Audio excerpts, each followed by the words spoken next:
Muy buenas, bienvenidos al Pozo de Tales. Esta es la segunda parte de estudios preliminares de Cien años de soledad. Ahora vamos a leer el escrito de Carlos Fuentes respecto a Cien años de soledad y más que todo a Gabriel García Márquez. Y nada, comentar que este es más largo que el de Álvaro Mutis. Álvaro Mutis era más que todo una anécdota y ya después el de Mario Vargas Llosa, que es Cien años de soledad, novela total, realidad total, es mucho más extenso. Creo que se va a tocar dividir por subtítulos, pero eso lo veremos en el próximo capítulo. Espero disfruten esta lectura. Para darle nombre a América, estamos buscando esa identidad que América perdió después de la colonización, porque vinieron europeos y los europeos que vinieron acá no se sentían europeos. Entonces, ¿qué eran? Americanos, pero ¿qué era americano? Conocí a Gabriel García Márquez allá por el 1962, en la Ciudad de México, en la calle de Córdoba 48, una casa llamada la Mansión de Drácula por su evidente aspecto transilvánico y sede de la compañía productora de cine de Manuel Barbachano Ponce. Barbachano Ponce era un rotundo y energético yucateco, miembro de la llamada casta divina, que dominó largo tiempo a la península maya con vastas plantaciones de henequén y trabajo feudal. Desposeídos por la Revolución Mexicana y en particular por las medidas del gobierno socialista de Felipe Carrillo Puerto, el barbachano, los barbachano, perdón, debieron encontrar otras hacendosas ocupaciones en la hotelería, el turismo y el cine. Manolo Barbachano renovó en su momento el lánguido cine comercial de México, simbrado apenas por las trepidaciones bailables de Tongolele, Ninón Sevilla y María Antonieta Pons, nuestras caribeñas rumberas oficiales. Barbachano apostó a un cine documental y cuasi documental, directo, sin adornos, en blanco y negro. Torero, una experiencia de cine verdad en torno al diestro Luis Procuna. Raíces, la adaptación de varios cuentos rurales escritos por Francisco Rojas González. Y finalmente Nazarín, la película con la que Luis Buñuel volvió a cegar la pantalla después de un indeseado e indeseable asueto comercial con las navajas de Aragón y los temblores de Calanda. La historia de Pérez Galdós fue adaptada por otro español, el guionista Julio Alejandro, y situada en un México agrario y agreste, donde el cura Nazario intenta hacer el bien, provoca el mal y recibe como recompensa una inmanejable piña. Para que no se asusten, yo soy colombiano, no entiendo tampoco quiénes son esos mexicanos.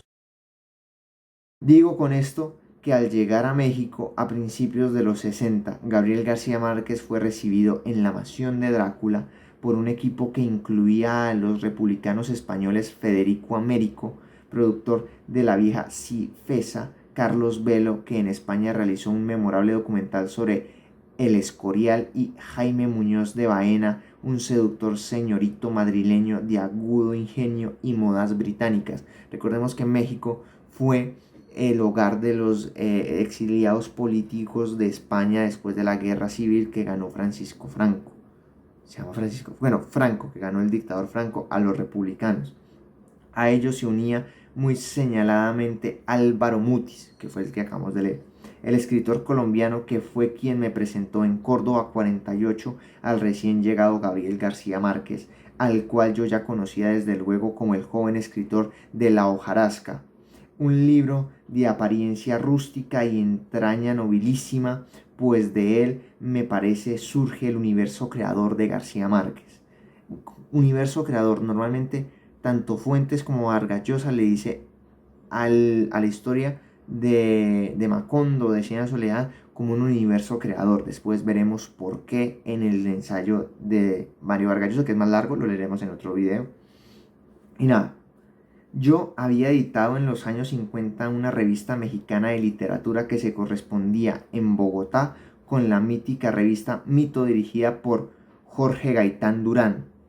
Entre Mutis y Gaitán me fue dado ir publicando los cuentos de García Márquez, cada uno más maravilloso que el anterior, porque cada uno contenía el anterior y anunciaba el siguiente. Monólogo de Isabel viendo llover en Macondo, y un día después del sábado conducían a El coronel no tiene quien le escriba y a La mala hora, pero también prolongaban, como el eco del mar dentro de un caracol, los inquietantes pórticos de pasados relatos de Gabo.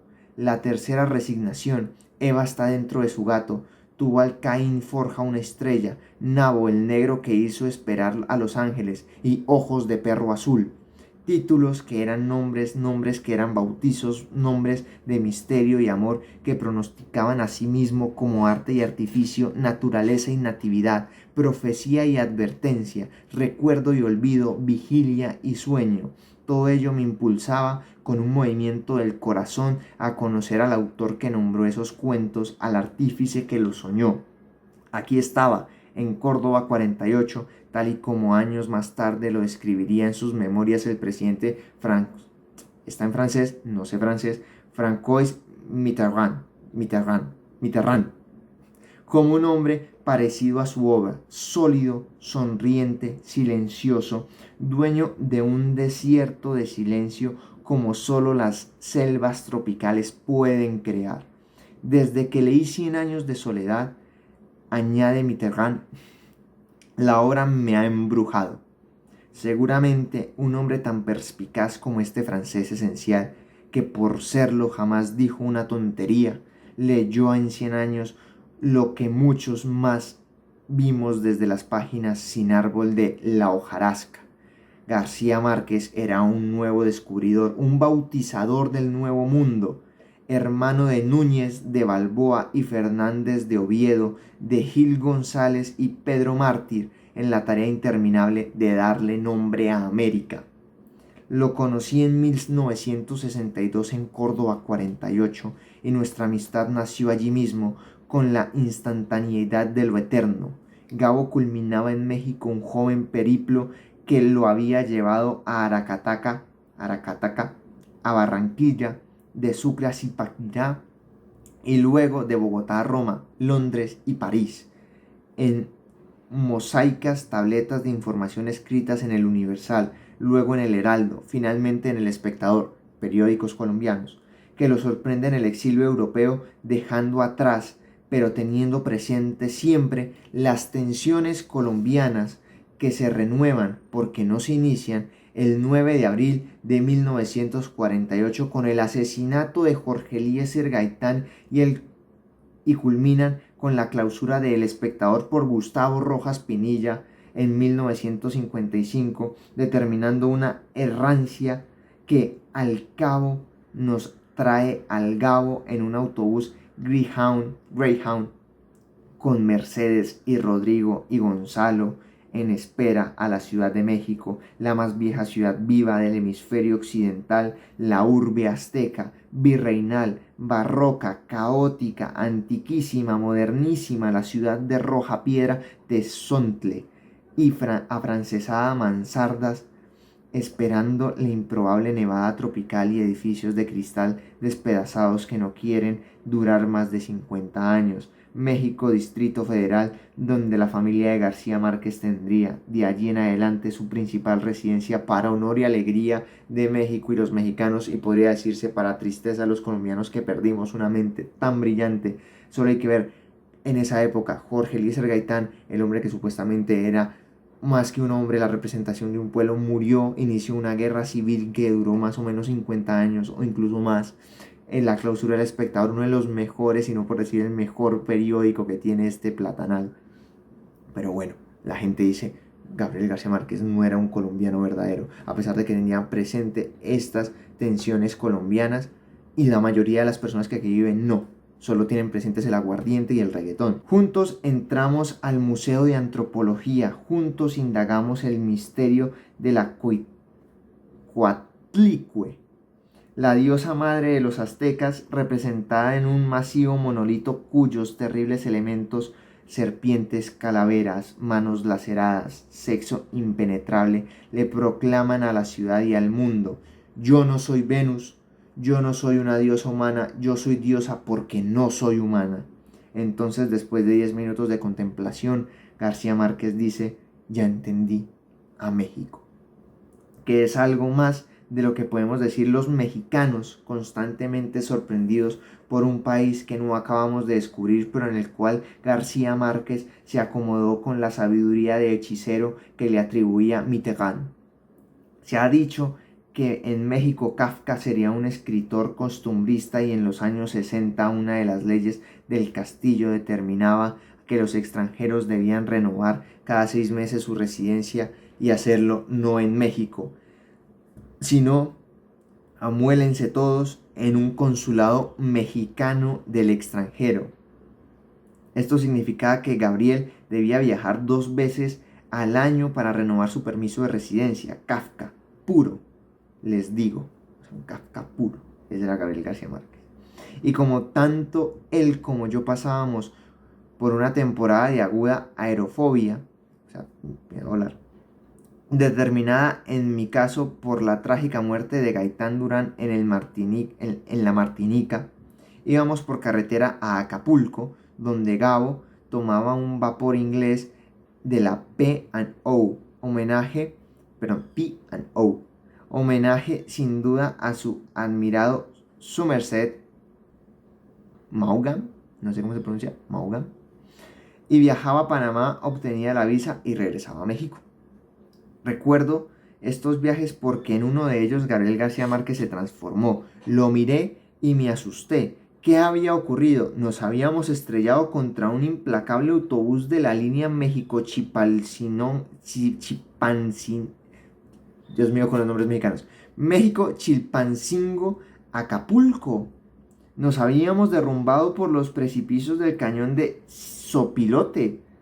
¿Por qué irradiaba una beatitud improbable el rostro de Gabo? O sea, se habían estrellado y Gabo estaba, wow, lo descubrí.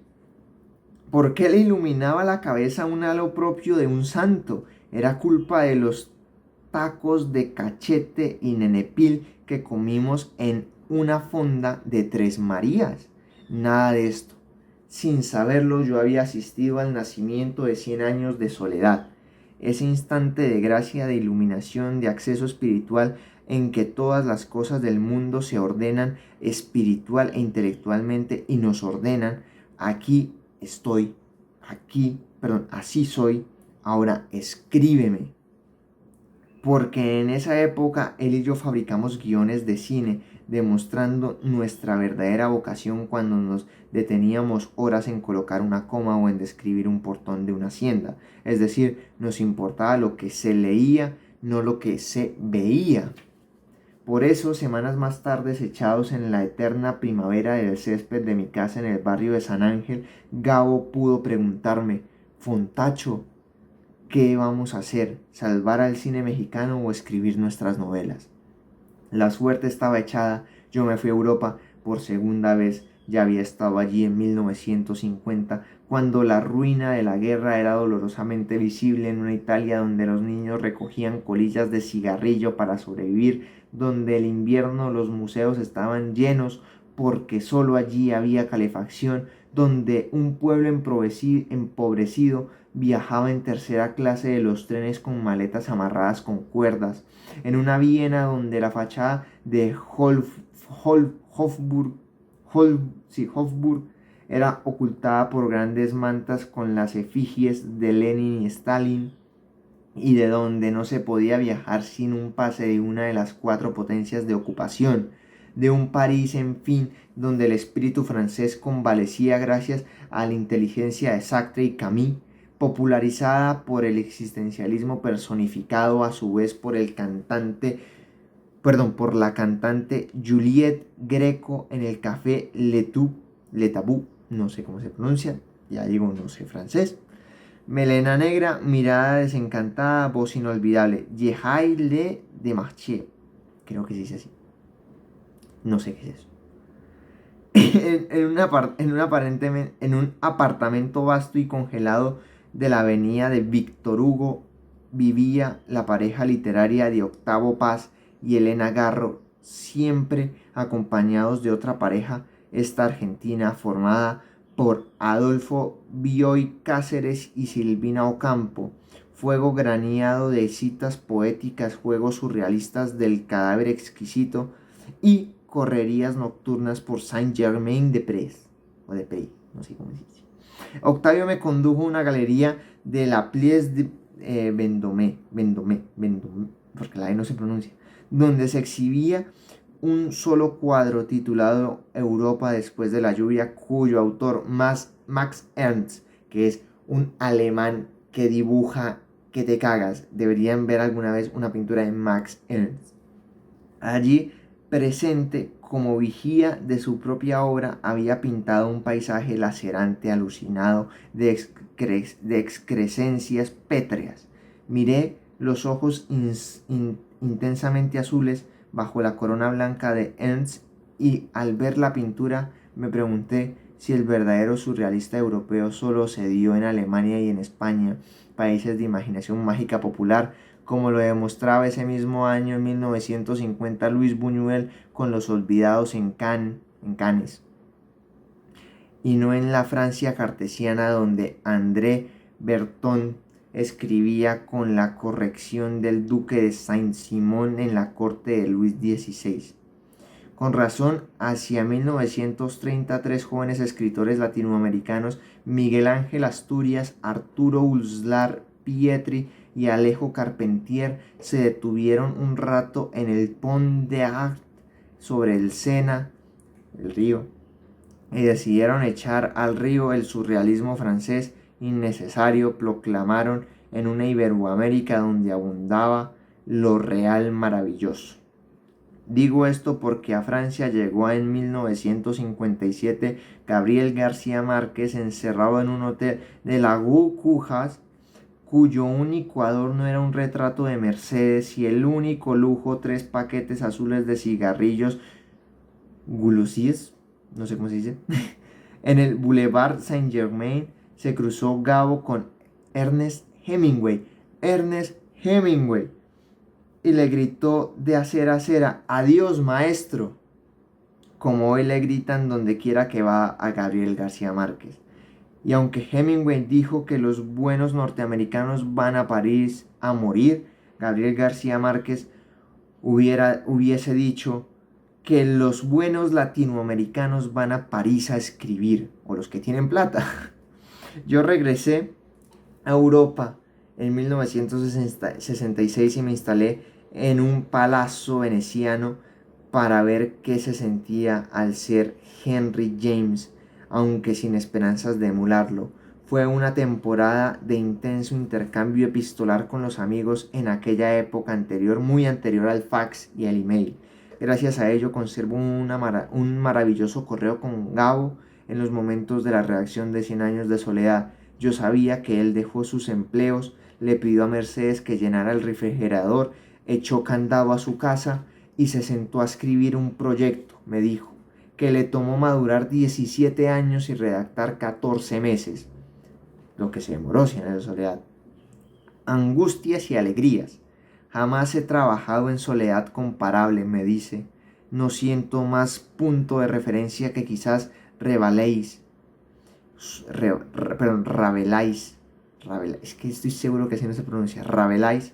Sufro como un condenado poniendo a raya la retórica, buscando tanto las leyes como los límites de lo arbitrario, sorprendiendo a la poesía cuando la poesía se distrae, peleándome con las palabras.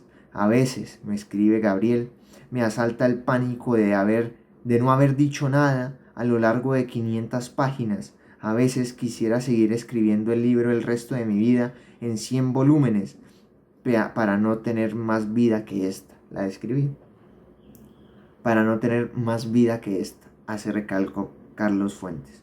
Gabo me envió a Italia el manuscrito de 100 años de soledad. Entusiasmado lo busqué desde Venecia para felicitarlo. No lo encontré. Entonces le escribí a nuestro grande y común amigo Julio Cortázar, quien pasaba el verano en su ranchito de Saignon, una aldea al sur de Francia, sin teléfonos ni telégrafos, un cartero en bicicleta tan incierto como el cómico Jacques Tati y un extraño servicio francés llamado El Pequeño Azul, al cual acudí para decirle lo siguiente al gran Cronopio, al argentino que se hizo querer de todos. Querido Julio, te escribo impulsado por la necesidad imperiosa de compartir un entusiasmo. Acabo de leer Cien años de soledad, una crónica exaltante y triste, una prosa sin desmayo, una imaginación liberadora. Me siento nuevo después de leer este libro, como si les hubiese dado la mano a todos mis amigos. He leído El Quijote americano, un Quijote capturado entre las montañas y la selva, privado de llanuras, un Quijote enclaustrado que por eso debe inventar al mundo a partir de 4 paredes derrumbadas. Qué maravillosa recreación del universo inventado y reinventado. Qué prodigiosa imagen cervantina de la existencia convertida en discurso literario, en pasaje continuo e imperceptible de lo real a lo divino y a lo imaginario. Y añado, pero en algún rincón debe haber un Aureliano con su cruz de cenizas en la frente que venga a protestar contra la crónica del bisnieto del coronel Gerineldo Márquez, corrija los inevitables errores y propongan una nueva lectura radical e inédita de los pergaminos de Melquíades. Un día, querido Julio, me hablaste de la novela como mutación. Eso es 100 años de soledad, una generación y una regeneración infinita de las figuras que nos propone el autor mago iniciático de un exorcismo sin fin. Y qué sentimiento de que cada gran novela latinoamericana nos libera un poco, nos permite delimitar en la exaltación nuestro propio territorio, profundizar la creación de la lengua con la conciencia fraternal de que otros escritores en castellano están contemplando tu propia visión, dialogando contigo, dialogando con nosotros. El diálogo es muy importante en El Quijote para el que lo haya leído. O sea, este texto es muy bueno, es como Gabriel García Márquez contar sus fantasmas. Y aquí, digamos, ven que dice, la novela latinoamericana nos libera un poco, cómo la libertad está tan intrínseca en la identidad de América. Claro, la emancipación de Estados Unidos, por ejemplo, hablan, digamos, de ser un americano propio, de tener autonomía. Vean Argentina, a pesar de todos sus problemas, tratan de decir que es la patria grande. Esa autonomía, esa libertad está muy impresa en la identidad americana. Espero les haya gustado tanto como a mí esta lectura. Nos vemos en el siguiente video.